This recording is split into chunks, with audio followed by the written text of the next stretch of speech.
முசிறி அருகே புதிய மேல்நிலை நீர்த்தேக்க தொட்டி கட்டுவதற்காக வந்த ஜேசிபி வாகனத்தை முற்றுகையிட்டு வேறு இடத்தில் குடிநீர் தொட்டி கட்ட வேண்டும் என்று கோரிக்கை விடுத்ததால் பரபரப்பு ஏற்பட்டது.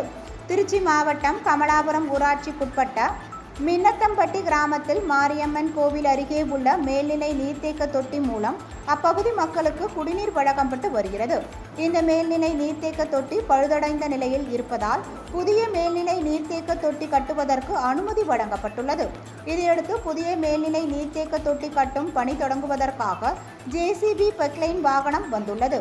அப்பொழுது அதே பகுதியை சேர்ந்த ஒரு தரப்பினர் புதிய மேல்நிலை நீர்த்தேக்க தொட்டி கட்டும் இடம் அருகே கோவிலுக்கு செல்லும் பாதை உள்ளதால் மாற்று இடத்தில் குடிநீர் தொட்டி கட்ட வேண்டும் என வலியுறுத்தி ஜேசிபி வாகனத்தை முற்றுகையிட்டனர். இதனால் அப்பகுதியில் பரபரப்பு ஏற்பட்டது.